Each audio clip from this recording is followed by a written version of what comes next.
رات کے 2 بجے گل خان کو باہر سے آہٹ کی آواز آئی۔ وہ باہر آیا تو اس نے دیکھا اس کی منگیتر رات کے وقت شب خوابی کے لباس میں گیٹ کی طرف سے آ رہی ہے۔ وہ سوچ رہا تھا یہ اس وقت کہاں سے آ رہی ہے۔ جب اس نے غور کیا تو یہ دیکھ کر اس کے پیروں تلے سے زمین نکل گئی کہ اس کے ساتھ مہوش شروع سے ہی آزاد خیال تھی، جبکہ اس کا خالہ زاد گل خان اپنی تہذیب و اقدار کا قدردان تھا۔ دونوں کی عمروں میں 2 سال کا فرق تھا، لیکن حالات نے گل خان کو اپنے ہم عمروں سے کہیں زیادہ سنجیدہ اور باوقار بنا دیا تھا۔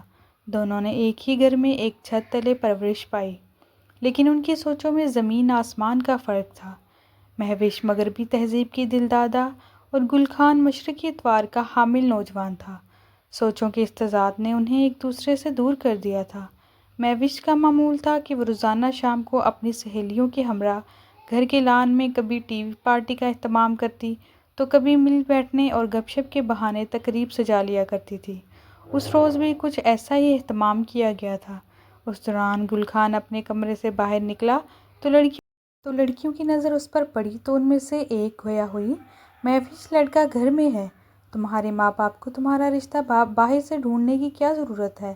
توبہ کرو، میں اس سے شادی کروں؟ مجھے تو اس تصور سے ہی جھرجھری آ جاتی ہے۔ دقیانوسی سا ہے، اب میرا اسٹینڈرڈ اتنا بھی نہیں گرا ہے، لیکن یہ بھی تو دیکھو ایسی خوبرو اور اونچے لمبے لڑکے مشکل سے ہی ملتے ہیں۔ ایسی خوبصورتی کا کیا کرنا جب سوچوں میں اتنا تضاد ہو؟ ہاں بھئی، زمین اور آسمان کا فرق لگتا ہے۔ دوسری سہیلی نے بھی مہوش کی تائید کی۔ مجھے تو یہ بچپن سے پسند نہیں ہے۔ کیا یہ بچپن سے تم لوگوں کے ساتھ رہتا ہے؟ ہاں، ان کے والدین ایک حادثے میں وفات ہو گئی تھی اور یہ اکلوتی اولاد تھے، تو امی ان کو گھر لے آئیں۔ میری والدہ تو اپنے بھانجے پر شروع دن سے فریفتہ ہے، لیکن ابو اس کا اپنے گھر میں رہنا پسند نہیں کرتے تھے۔ ہر وقت کسی نہ کسی بات پر انصاف کرتے رہتے تھے، جس پر امی اور ابو کی آپس میں لڑائی بھی ہو جاتی تھی۔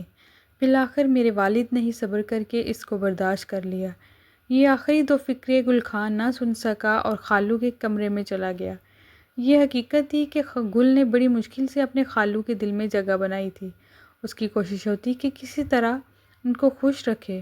وہ ہر وقت ان کے آگے پیچھے پھرتا تھا تاکہ وہ اس کا اپنے گھر میں رہنا قبول کر لے۔ باپ کا رویہ دیکھ کر مہوش بھی گل کے ساتھ ٹھیک طرح سے بات نہ کرتی اور اکثر تنگ کرتی تھی۔ نہ جانے کیوں اسے اپنے خالہ زاد کو چھیڑنے میں مزہ آتا تھا۔ ایک دن تو اس نے حد کر دی۔ گل کا فزکس کا پیپر تھا۔ چپکے سے وہ اس کے کمرے میں گئی اور فزکس کے نوٹس پر سیاہی پھیر دی۔ پہلی بار گل اپنے تحمل پر قابو نہ رکھ سکا اور اسے تھپڑ رسید کر دیا۔ وہ رونے لگی تو آواز سن کر اس کے والد عتیق صاحب باہر آئے اور انہوں نے گل کے 2-4 تھپڑ مار کر کہا، خبردار جو آئندہ تم نے میری بیٹی پر ہاتھ اٹھایا، میں تمہیں گھر سے باہر کر دوں گا۔ گل خان اپنی اس تذلیل پر آنکھوں میں آنسو بھر لایا۔ چاپ سیاہی میں ڈوبی کاپی اٹھا کر دوست کے گھر چلا گیا تاکہ دوبارہ سے نوٹس بنا سکے۔ عتیق صاحب کے 2 بیٹے بھی تھے۔ ایک کا نام اکبر تھا، وہ پڑھائی کی خاطر لندن گیا، پھر وہیں کا ہو کر رہ گیا۔ اس نے وہاں ایک انگریز لڑکی سے شادی کر لی تھی۔ دوسرے بیٹے عامر کا میڈیکل میں ایڈمیشن ہو گیا۔ گل کی خالہ بھی زمانے کی تیز رو میں کہیں سے کہیں نکل چکی تھی۔ بیٹی سے کبھی نہ پوچھتی کہ کہاں جا رہی ہو اور کب آؤ گی، کیسے کپڑے پہن کر گھر سے باہر جاتی ہو۔ وہ مہوش سے بھی 2 ہاتھ آگے چل رہی تھی، کیونکہ گھر میں دولت کی ریل پیل تھی۔ خالو کا بزنس اتنا وسیع ہو چکا تھا کہ اکیلے سنبھالنا مشکل تھا۔ تب انہیں گل کے ہونے کا احساس ہوا کہ اپنے گھر کا لڑکا ہے، قابل بھروسہ ہے اور سمجھدار بھی۔ انہوں نے اسے اپنے دفتر لے جانا شروع کر دیا تاکہ وہ بزنس کے امور سمجھ لے اور ان کا بازو بن جائے۔ گل بھی اپنے خالو کی بھرپور مدد کرنے لگا۔ انکل عتیق کو گل خان کا ساتھ کیا ملا کہ ان کا بزنس دن دگنی رات چگنی ترقی کرنے لگا۔ اب ان کو اس یتیم لے پالک کی قدر آئی اور وہ ہر بات میں اسی پر تکیہ کرنے لگے۔ یوں گل خان نے اپنی شرافت اور فراست سے ان کے دل میں جگہ بنا لی۔ اب وہ اس پر مکمل اور بھرپور اعتماد کرنے لگے تھے۔ ادھر مہوش اپنی سہیلیوں کے ساتھ وقت بے وقت سیر و تفریح میں اڑی پھرتی تھی۔ اس دوران اس کی ملاقات ایک نوجوان سے ہو گئی جو امیر گھرانے کا حسین مگر آوارہ مزاج لڑکا تھا۔ اس نے مہوش کو کچھ دن اس طرح متاثر کیا کہ دونوں میں پہلے دوستی ہوئی، پھر بات آگے بڑھتی ہی چلی گئی۔ مہوش کا خیال تھا کہ ممی اس کا ساتھ دیں گی تو والد کچھ نہ بول سکیں گے۔ اور مسز عتیق تو اس بات پر یقین رکھتی تھی کہ شادی لڑکی اور لڑکے کی پسند سے ہونی چاہیے۔ ماں کی گفتگو سے مہوش کو اب کوئی خوف نہ رہا تھا۔ سوچتی کہ جب امی کو بتاؤں گی کہ مجھے گل خان نہیں بلکہ بلال سے شادی کرنی ہے، وہ مان جائیں گی۔ اس یقین نے اس کے حوصلے اتنے بڑھائے کہ وہ بلال کو گھر بلانے لگی، لیکن والد سے اب بھی ڈر تھا، لہٰذا جب ماں کلب اور باپ دفتر میں ہوتا تب بلال کو گھر بلا لیا کرتی۔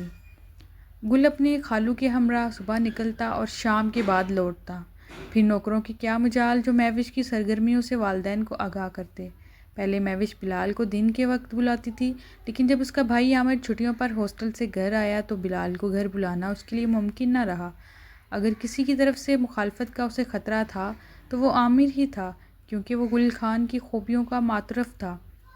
جس طرح اس نے اس کے باپ کا ساتھ دیا اور بزنس کو سنبھالنے میں مدد کی تھی، وہ سمجھتا تھا کہ اس کا یہ یتیم خالہ زاد کام کا آدمی ہے، اور اگر اس کا بہنوئی بن گیا تو ضرور اس گھر کے لیے ہی نہیں، خود اس کے لیے بھی مفید رہے گا، اسے ہمیشہ دب کر رہے گا، اور بزنس پر بھی قبضہ جمانے کی اس میں جرأت نہ ہوگی۔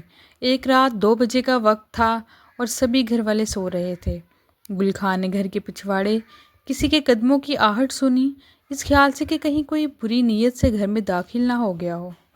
وہ اپنے کمرے سے نکلا اور دبے قدموں عقبی حصے کی طرف گیا۔ اس نے دیکھا کہ مہوش آگے آگے چل رہی ہے اور موبائل کی روشنی میں کوئی شخص اس کے پیچھے چلتا ہوا کھڑکی کے راستے اس کے کمرے میں داخل ہو گیا۔ گل خان کو پہلے تو سمجھ میں نہ آیا کہ یہ کیا معاملہ ہے، ذہن پر زور دیا تو بات میں سمجھ آ گئی۔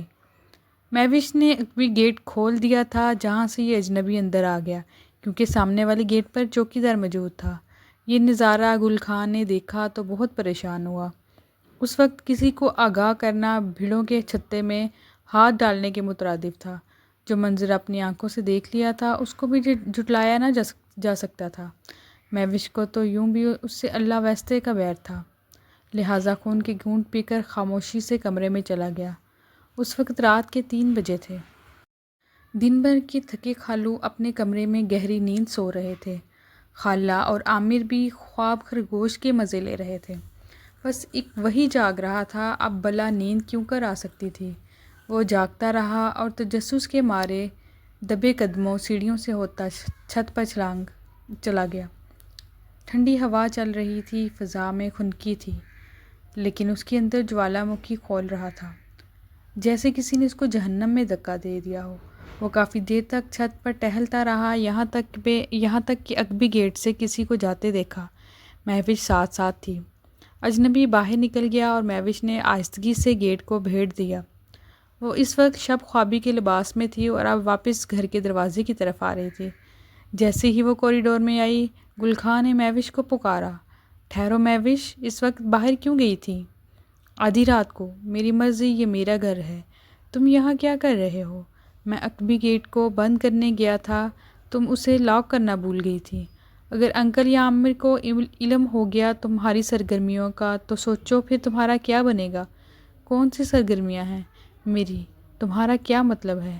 بچی مت بنو، اور میں بھی بچہ نہیں ہوں۔ وہ کون تھا جو آدھی رات کو پچھلی گیٹ سے کھڑکی کے راستے تمہارے کمرے میں آتا ہے؟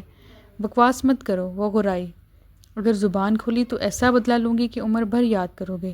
یہ کہہ کر وہ اپنے کمرے کی طرف چلی گئی۔ وہ صبح دیر تک جاگتا رہا، صبح جلدی جلدی تیار ہوا اور خالو کے ساتھ آفس چلا گیا، لیکن تمام دن رہ رہ کر رات والا نظارہ اس کی آنکھوں میں پھرتا رہا۔ خدا جانے یہ سلسلہ کب سے چل رہا تھا۔ اس روز تو اتفاقاً اس کی آنکھ کھل گئی اور آہٹ پر کان کھڑے ہو گئے تو معاملے کا پتہ چل گیا۔ مہوش بظاہر دلیر بنی ہوئی تھی، لیکن وہ اندر سے ڈر گئی تھی۔ اس نے اپنی سہیلی رمشا سے مشورہ لیا۔ وہ بولی، اب تم اپنی اس کزن کے ساتھ تجھ سے بات کرنے کی بجائے نرمی اختیار کرو، ہرگز اس کی انسلٹ مت کرنا اور نہ ہی ناپسندیدگی کا اظہار کرنا، بلکہ والدین اور بھائی کے سامنے بھی عزت سے بلایا کرو اور اس طرح اہمیت دیا کرو جیسے وہ اسے اہمیت دیتے ہیں، تاکہ اس کا غصہ ٹھنڈا ہو جائے اور وہ تمہارا راز کسی پر افشا نہ کرے۔ اگلی شب وہ گل کے کمرے میں چائے کا کپ لے کر گئی۔ وہ شب خوابی کے لباس میں آ گئی تھی جبکہ سب گھر والے سو رہے تھے۔ اس عالم میں اس کو دیکھ کر گل پریشان ہو گیا۔ وہ اس وقت اپنے خالو کے پروجیکٹ پر کام کر رہا تھا۔ بولی، گل کیا کر رہے ہو اس وقت؟ تم کام کرتے تھکتے نہیں؟ مجھے نیند نہیں آ رہی تھی تو چائے بنا لی، اور چائے پیتے ہیں۔ مجھے کام کرنے تو میں اس وقت چائے نہیں پیتا، تمہیں معلوم تو ہے۔ وہ بوجھل دل سے باہر نکلی اور دل میں عہد کیا کہ تیرا غرور میں توڑ کر رہوں گی۔ اگلی رات پھر وہ شب خوابی کے لباس میں ہاتھ میں دودھ کا گلاس لیے اس کے کمرے میں آ گئی۔ رات کا 1 بج رہا تھا۔ وہ بیٹھا کام کر رہا تھا۔ کہا میں نے کتنی بار کہا ہے اس وقت میرے کمرے میں مت آیا کرو، آخر تم چاہتی کیا ہو؟ یہ کہ تم اپنی زبان بند رکھنا اور میری جاسوسی دوبارہ نہ کرنا، وہ اکھڑ لہجے میں بولی۔ اور کچھ یہ کہ آج رات میں نے بلال کو بلایا ہے، ویسے بھی تمہیں اعتراض نہیں ہونا چاہیے۔ یہ میرا ذاتی معاملہ ہے، ہم دونوں شادی کرنے جا رہے ہیں، تم گھر میں اس قسم کی حرکتیں نہیں کر سکتی، باہر جو چاہے کرو، لیکن اگر تم نے رات کو کسی کو بلایا میں اسی وقت انکل اور عامر کو جگا کر انہیں بتا دوں گا۔ یہ سننا تھا کہ مہوش کا چہرہ لال بھبو کا ہو گیا۔ اس نے کہا کہ ہمارے ٹکڑوں پر پلے ہوئے یتیم، تمہاری یہ جرت میرے منہ کو آ رہے ہو؟ یہ کہہ کر اس نے گھڑی دیکھی اور آہستگی سے چلتی باہر نکلی اور بولی، دم سادے پڑے رہو، میرے پیچھے مت آنا۔ گل نے کمپیوٹر بند کیا اور اس کے پیچھے چلا۔ دروازے کے پار پہنچ کر اس نے مہوش کا ہاتھ پکڑ لیا اور کہا، تم دروازے کے باہر قدم نہ رکھو گی، ورنہ میں ابھی آواز دے کر انکل کو جگاتا ہوں۔ یہ کہنا تھا کہ مہوش نے کپڑے پھاڑ لیے اور دھاڑے مار مار کر رونے لگی۔ اس صورتحال سے گل گھبرا گیا۔ ادھر اس نے رونے کی آواز پر ماں باپ اور بھائی تینوں ہی گھبرا کر اپنے کمروں سے نکل آئے۔ وہ حیرت سے ان کو دیکھ رہے تھے۔ مہوش نے سسکتے ہوئے کہا کہ میرے پیٹ میں درد ہو رہا تھا، میں کچن میں دوا لینے آئی، اس نے میرے قدموں کی آہٹ سنی تو اپنے کمرے میں گھسیٹ کر لے گیا اور زور زور سے سسکیاں لے کر رونے لگی۔ مہوش نے کسی کامیاب اور منچی ہوئی اداکارہ کی مانند کچھ اس طرح ڈرامہ کیا کہ غیرت کے مارے باپ اور بھائی کے چہرے سرخ ہو گئے۔ عتیق خالو نہیں عامر اور خالہ نے بھی گل کو خوب گالیاں دی۔ خالو تو کہہ رہے تھے کہ اس نمک حرام کا گلا دباتا ہوں، لیکن عامر نے کہا ابو یہ نہ کریں، بس صبح نکاح خواں کا بلوا کر ان دونوں کا نکاح کر دیں، کیونکہ تالی دونوں ہاتھوں سے بجتی ہے۔ مجھے اکیلا گل قصوروار نہیں لگتا، مہوش بھی اس میں برابر کی شریک ہے، کیونکہ کل رات میں نے دیکھا تھا کہ یہ چائے کا کپ لے کر اس کے کمرے میں جا رہی تھی۔ اس بات سے عتیق صاحب بھی سوچنے پر مجبور ہو گئے۔ انہوں نے صبح ہوتے ہی نکاح خواں کو بلوا لیا۔ گھر کے سربراہ کا یہ فیصلہ سن کر دونوں کے رونگٹے کھڑے ہو گئے۔ مہوش نہیں چاہتی تھی کہ اس کی شادی گل خان سے ہو، ادھر گل خان کب اس جیسی لڑکی کو اپنی شریک حیات بنانا چاہتا تھا۔ خالہ نے کہا گھر کی بات گھر میں ہی رہنی چاہیے، باہر نکلے گی تو بدنامی ہوگی۔ انکل عتیق نے فوراً چند دوستوں کو فون کر کے گھر پر بلوا لیا، بیٹی کا گل سے نکاح کیا اور دونوں کو رخصت کر دیا۔ ان کا ایک فلیٹ خالی پڑا ہوا تھا جو انہوں نے بزنس میں منافع ہونے پر گل کے نام کر دیا تھا۔ گھر سے جاتے ہوئے گل نے کوئی صفائی نہ دی، صرف اتنا کہا، جس دن میری بے گناہی ثابت ہوگی میں مہوش کو آپ کی دہلیز پر چھوڑ جاؤں گا۔ دونوں کو والد نے بغیر دعاؤں کے گھر سے نکال دیا تھا۔ اس نے فلیٹ کا تالا کھولا، گرد سے اٹا ہوا فلیٹ جس میں ایک بیڈ اور ایک صوفہ پڑا تھا۔ وہ رات انہوں نے گرد آلود کمروں میں قسم پرسی میں بسر کی۔ صبح گل خان ہوٹل سے ناشتہ اور چائے لے آیا اور پھر یہ کہہ کر چلا گیا کہ ناشتے کے بعد ذرا گھر کو صاف کر دینا، کیونکہ یہاں کوئی نوکرانی نہیں ہے۔ اب اس نے اس کو سبق سکھانے کا سوچ لیا تھا۔ کہا میں دوپہر تک کچھ پکانے کا سامان لے آؤں گا۔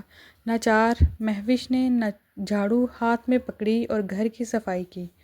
انکل کا فون آیا تھا، اس نے بتایا انہوں نے مجھے آفس آنے کی ہدایت کی ہے، ہر روز مجھے جگا دینا، پہلے کی طرح مجھے صبح 6 بجے جگا دینا، میں الارم لگا دوں گا، چائے اور آملیٹ تیار کر دینا، 7 بجے گھر سے نکل جاؤں گا، اور ہاں یہ میں بار بار نہ کہوں، یہ روز کا معمول ہوگا، میں شام کو جلد آ جاؤں گا، تم کھانا تیار رکھنا، اگر ہم نے والدین کی اطاعت کی تو پھر سے ان کے ساتھ جڑ جانے کی امید رکھو، ورنہ در در کی ٹھوکریں ہمارا نصیب ہوں گی۔ یہ بات بھی گرہ میں باندھ لو کہ میں تمہارا راز کبھی تمہارے گھر والوں پر نہ کھولوں گا۔ مہوش پریشان کہ جس نے زندگی میں کوئی چیز نہیں بنائی تھی، صبح سویرے جب اس کے سرہانے الارم بجا تو اٹھ بیٹھی اور کچن میں جا کر جس طرح سے بن پڑا، چائے اور آملیٹ بنائے، ناشتہ کر کے وہ آفس روانہ ہو گیا۔ وہ شام کو 4 بجے ہی لوٹ آیا۔ آتے ہی چائے مانگی۔ مہوش نے چائے بنا کر لا کر رکھی۔ اس نے ایک گھونٹ بھرا اور برا سا منہ بنا کر بولا، یہ تم خود پیو۔ وہ کپ اٹھا کر کچن میں آ گئی اور رونے لگی۔ بولی، اف یہ کیسا جہنم ہے؟ یہ جہنم خود تم نے پسند کیا ہے، گل نے جواب دیا۔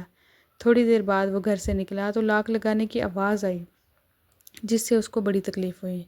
اگلے روز بھی ویسا ہی ناشتہ تیار تھا۔ گل نے نہ کھایا اور آفس چلا گیا۔ تھوڑی دیر بعد یاد آیا کہ وہ فائل بھول آیا ہے۔ اس نے اپنی ساتھ بیٹھی اسسٹنٹ سے کہا کہ انیکا، میں فائل گھر بھول آیا ہوں۔ وہ بولی، لے آئیے۔ کہنے لگا، تم بھی چلو۔ دونوں فلیٹ پر آ گئے۔ یہ لڑکی کون ہے؟ مہوش نے پوچھا۔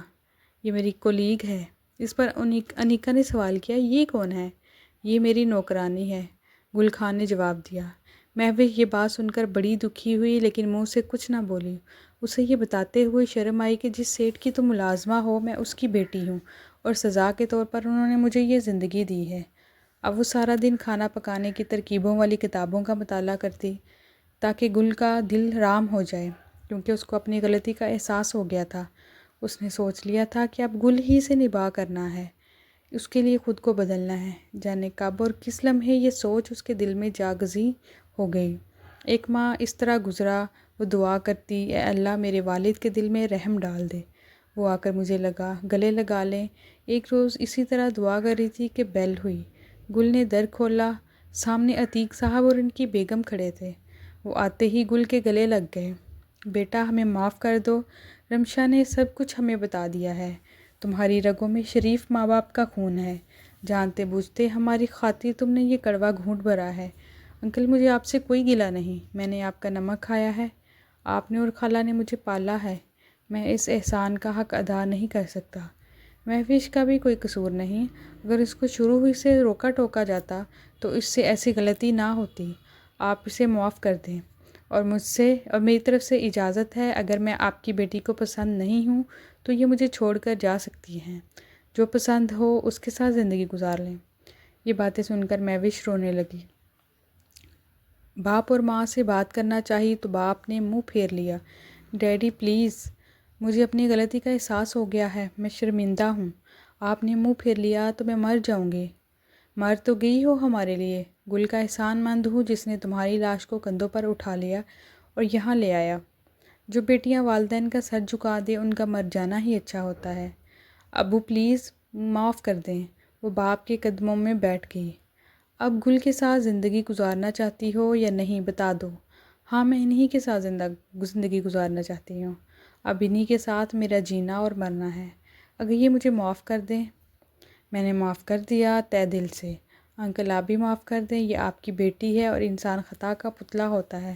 بالآخر باپ نے بیٹی کو گلے لگا لیا۔ تپتی دھوپ کی جھلک دیکھنے کے بعد ایک بار پھر مہوش کو ٹھنڈی چھاؤں نصیب ہو گئی۔ بیٹا، اب ہمارے ساتھ گھر چلو۔ چلو، خالو عتیق نے گل سے کہا۔